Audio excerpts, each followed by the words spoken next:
WPSD Local 6, your breaking news and weather authority. This is Local 6 at 5. Snow is here. Many of you in the Local 6 area are preparing for the cold and slick conditions, including road crews. Try to give us plenty of room, be patient with us. Some love it. I'm just enjoying it. I know people think I'm crazy, but I like cold weather and I like snow, and so do my dogs. Others can't wait for it to be gone. Dry weather and no snow would solve some things. We continue tonight with our Weather Authority Alert Day. Snow is falling in most of the Local 6 area tonight. Snowman 6 closings are scrolling right now at the top of your screen. Meteorologist Jennifer Rukavina and Noah Berggren are tracking the snow for us tonight. So what's the latest? Well, we are looking at definitely very changing conditions kind of set up over the rest of this evening, and the radar has changed quite a bit over the last couple of hours. We've got snow for the majority of us, although there is quite a bit of a wintry mix and even some rain across Christian County near Hopkinsville. We'll take you on a little radar tour here. We'll show you that there's snow now falling at a good clip now outside the station here in Paducah, but see this pink and purple, there is quite a bit of sleet and even some freezing rain mixing in down here, Jen. Yeah, especially as you get from Madisonville down into Stewart County. You can see here this whole area has been mixing all afternoon and even leading to some glazing, some freezing rain across parts of the area. But to the west, we're almost all snow. The snow coming down pretty good here at the Weather Center right now, and you can see we still have a ways to go. We're starting to see that banding set up a little further south toward the Ohio River. So you're seeing some of the higher snowfall totals here across extremely southern Illinois and along the Ohio River into Kentucky. Yeah, it looks like the highest totals will probably be right along the river, as you just said, and I think some of the numbers down by Murray and Hopkinsville will be a little bit lower than you see there, maybe only an inch or two, with quite a bit of sleet and some freezing rain that's going to continue over the next couple of hours. We're going to track this hour by hour through the overnight, and where we'll see those possible impacts for the morning commute coming up in a few minutes, guys. Thanks, guys. To track the snow and temperatures where you live, download the WPSD Local 6 weather app and be sure to enable push alerts. We do have team coverage tonight. Brianna Clark is in Union City, Tennessee. Chris Yu and Bryce Mansfield are tracking the conditions in Paducah. Leah Shields is in Graves County, Kentucky, and Logan Gay is in southern Illinois. We start tonight with Local 6's Brianna Clark in Union City, Tennessee. This is one of the first places in the viewing area to see some snow. So, Brianna, what are you seeing out there now? Well, you guys, every minute that goes past, it's starting to look more and more like a winter wonderland here. And in some places, there's actually enough snow cover where you can make a little snow angel, definitely a snowball. Folks here tell me it's been snowing since 11:30 this morning. And as you can see, it is still coming down, with some areas getting more packed than others.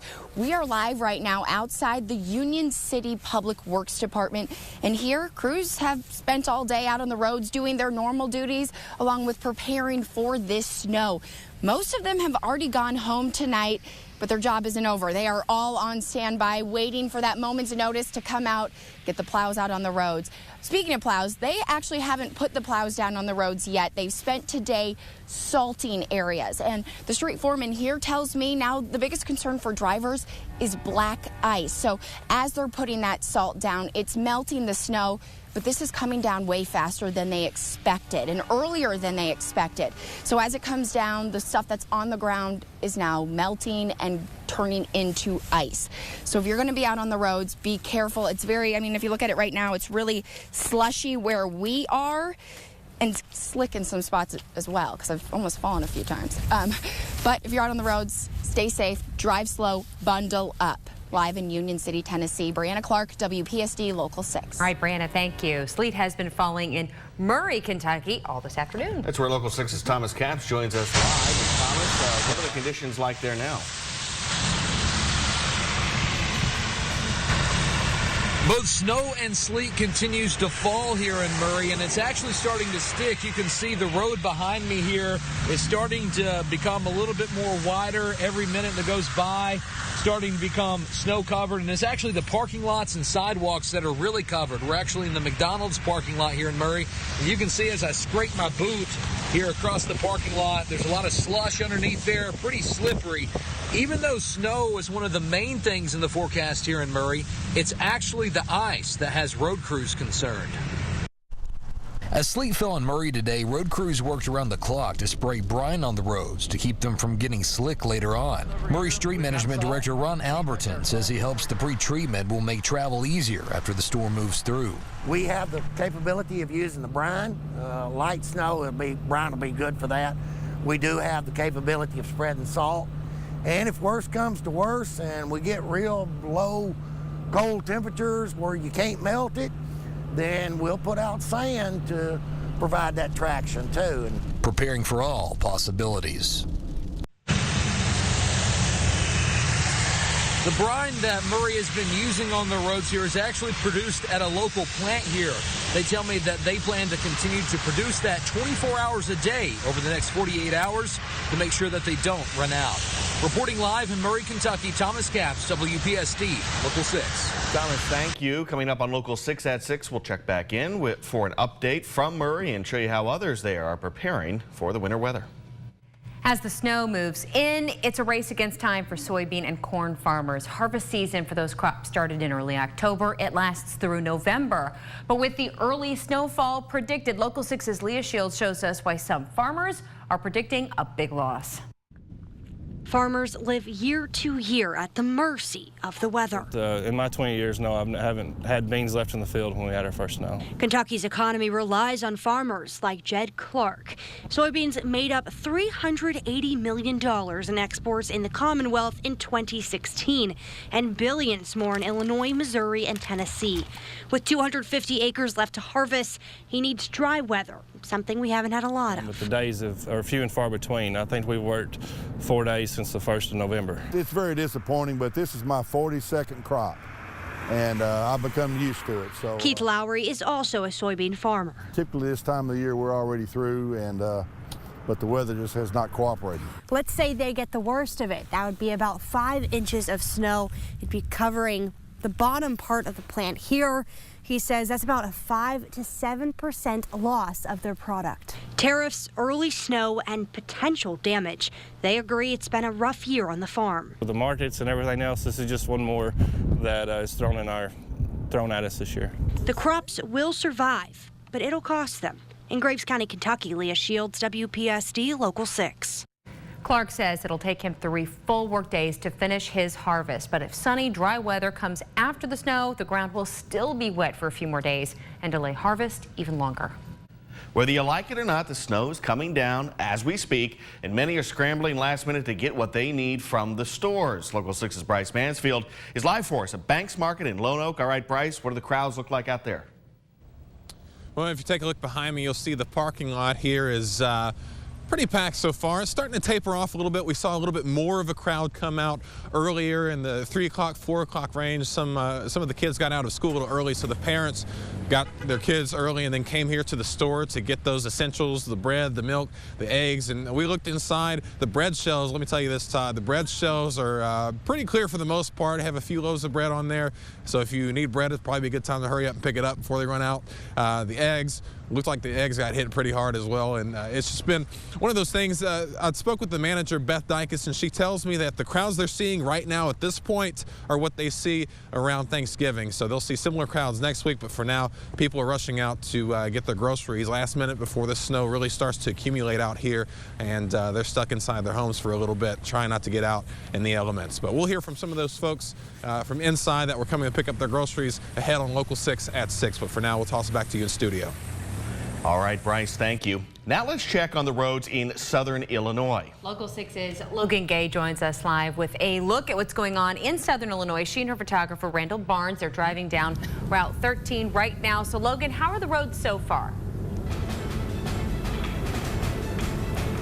So far, the roads are clear, but as you can see, the flurries have started. The traffic is flowing pretty nicely, but it has picked up because I'm sure people are eager to get home from work so they can stay indoors. I talked to the operations manager from IDOT, Keith Miley, and he told me they sent their night shift team home around 11 this morning. They will come back around 7 p.m. and work throughout the night. He said they will be plowing all 16 counties during a 12-hour shift. I spoke with one neighbor who told me he's hoping to head home early from work today to try and beat the weather. He says the best thing drivers can do is to prepare themselves for the weather. prepare for the worst, hope for the best. I mean, at any given time, a little bit of salt, some de-icer, and a scraper, those are always good. So drivers should also consider adjusting the drive time tomorrow. Foltz told me he plans to leave at least an hour early for work tomorrow. I'll continue to keep an eye on the roads for you guys. Check in with you a little later in Southern Illinois on Route 13, Logan Gay, WPSD Local 6. All right, Logan, thank you. You guys be careful out there. We'll check back in with Logan later on tonight at 6. Now, as the night progresses, you're going to be seeing more and more snowplows out on the roads. And to share the roads safely, transportation officials are asking us to do our part. Local 6's Chris Yu live for us in Paducah tonight. Chris, what can drivers do so snow crews can do their job? Well, the Kentucky Transportation Cabinet says snowplow drivers are prepared to work as long as 16 hours straight to keep the roads safe. But there are things that we can do to help keep them safe. This includes having a lot of patience and giving them room whether they are pre-treating or plowing. To prepare for tonight's snowfall, crews with the Kentucky Transportation Cabinet have been pre-treating area highways since yesterday. And one of the tools they use is this super tanker. It carries 5,000 gallons of brine and can operate at around 70 miles an hour, even while spraying. This is much faster than the typical brine truck, which allows the super tanker to blend in with traffic. But snowplows must still operate slower than typical highway speeds, so drivers are asked to be patient and not crowd them, because snowplows can overturn. These trucks are so heavy, if you're on a 2-lane road, you know, you can't get off the edge of the road because they'll drop off the edge and you're liable to turn them over, and that just causes trouble for everybody else. Plus it shuts the road down, plus it takes one plow out of the unit. The Kentucky Transportation Cabinet is also reminding drivers to check their treads. You can insert a penny into the tread, and if you can see the entire top of Lincoln's head, that's a sign that you may need to change your tires. Live in Paducah, Chris Yu, WPSD Local 6. Thanks, Chris. In addition to state roads, both city and county roads in McCracken County have been pre-treated too. As we mentioned earlier in the newscast, Snowman 6 is activated at the top of your screen. You can also find closings at WPSDLocal6.com and on our WPSD Local 6 weather and news apps. And we're lucky enough to have an up-close view of the weather garden as the snow falls outside. I'll show you how long those snow showers will stick around and the impacts it may bring by tomorrow morning. I'll show you that in 4 minutes. What kind of diet experts say may be the key to sustained weight loss in tonight's Family Wellness. And this local attorney is charged with keeping money from clients in multiple probate cases. Important actions you need to take when choosing an attorney. Next at 5. Your breaking news and weather authority with Todd Faulkner, Jennifer Horbelt, and weather authority Jennifer Rukavina. You're watching Local 6 at 5. We're digging deeper into the case of a local attorney charged with keeping hundreds of thousands of dollars from clients in multiple probate cases. Tonight, reaction from a local attorney to this arrest. Joseph W. Bolin is accused of withholding more than $900,000 from clients. Gary Houston with Whitlow, Roberts, Houston & Straub law firm says in his 51 years of experience, it's rare, but he has seen this happen a few times. You're considered as an attorney an officer of the court. And just being a part of your profession, you know, it's somebody to be taken advantage of is a blight on your profession, whatever it may be. Houston says there are a few things you can do to prevent something like this from happening to you. Houston says use attorneys that have a good reputation via word of mouth and good attorney grades found online. When talking about your case, it's a good idea to get details in writing, like a timeline of when you can expect different parts of the court process to happen. Also, you should never be embarrassed to ask your attorney any questions you have about your case. And if the attorney you hire does not give you a response in a reasonable time, you are unsure about an answer or you're not comfortable with the answers to your questions, Houston says you can always consult with a different attorney. Bolin is expected to appear in court for his arraignment next week. WPSD Local 6, the weather authority, certified most accurate by Weather Rate. Our winter weather advisories continue this evening. You can see a winter weather advisory for much of the Local 6 area. Winter storm warning continues for those of you in Carbondale as well as Marion, Mount Vernon, and the Cape Girardeau area.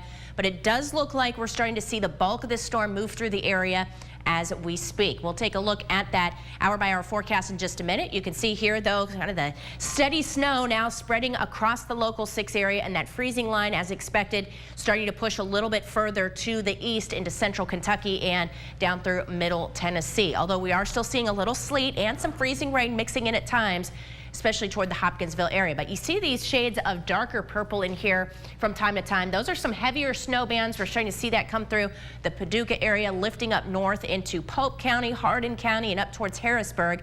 And some lighter snow where you see those shades of whitish purple in there. That's where the snow is a little bit lighter, but really overcoming a lot of the dry air that was in place earlier today. We were seeing just minimal snow and sleet falling across the area. To the south, you can see kind of a mix here as you head along Highway 79 and back to the east, Hopkinsville, Fort Campbell, and down through the Dover area, seeing that freezing rain. In fact, we had freezing rain long enough in the Murray area, parts of Callaway County, down through Henry County to leave some slick areas out there. So certainly want to pay attention, give yourself plenty of extra time. If you do have to go outside tonight, make sure you're taking it pretty slow and sticking to those main roads. Snow continues along Highway 45 south of Paducah into Mayfield, down into the Wingo area, and it's been a snowy day so far in Union City and Martin, Tennessee. As we look at predicted snowfall totals still expected as we head through the rest of this evening, in addition to, and this does include what we've got on the ground right now, about 3.5 inches in the Paducah area. You can see Carbondale right around 4, the same as you head further to the south, although Murray, this probably includes a little bit of sleet from earlier today. New Madrid, less than that. We're talking about 2 inches or less across parts of Missouri and the Boot Heel further to the south. We will see higher snowfall amounts as we get closer to the Wabash River Valley later tonight as this storm rotates out of the area. And this is what it looks like 9 o'clock this evening, still dealing kind of with that widespread snow and that mix for the Penny Rowell down through Middle Tennessee. But this quickly starts to lift north. By 1 a.m., bulk of the snow here in parts of the northern Penny Rowell up towards Evansville, Owensboro, and back up into Illinois, and it really starts to taper off across Tennessee and then the rest of the area by 6 a.m. tomorrow morning. So by the time we wake up tomorrow, most of the snow will have fallen. We will see some lingering flurries, maybe a few bursts of snow showers in there, but generally the system will be pulling away from our area by the time we wake up on our Thursday morning. You can see here even through 11 a.m. we're keeping clouds in place, so this cold air cumulus still in there. Means we could still see some flakes flying out there through midday, but generally it's going to be about the cold air that's going to be sticking around through the day tomorrow. So take you outside live to the Saladino Shaft Sky Tracker Network. Look at Murray State. You can see MSU down there at the bottom, and we've got some snow accumulating on the parking lot there at the stadium. Snow here at the Weather Center on the Saladino Shaft Sky Tracker Network, 30 degrees. Winds out of the north at 14. Boy, that's awfully cold. Bundle up if you do have to go outside. If you're spreading a little bit of salt on the sidewalks this evening, make sure you're bundling up. As we head into your 3-day planning forecast, we're going to jump into the upper 40s for Friday with sunshine. That will probably make all of the snow a memory by the weekend as we look for warming temperatures, but dry weather to take us into the start of next week. Only minor rain chances will be in there, but overnight lows still quite chilly, right around the freezing mark. Jen? In tonight's Family Wellness, a new study suggests a low-carb diet may be the key to sustained weight loss. Researchers studied 164 adults who were placed on high, moderate, or low-carb diets for 20 weeks. Those who were on the low-carb diet ended up burning more calories than those on the high-carb diet. If there is no change in caloric intake, researchers say low-carb dieters could lose 20 pounds over 3 years.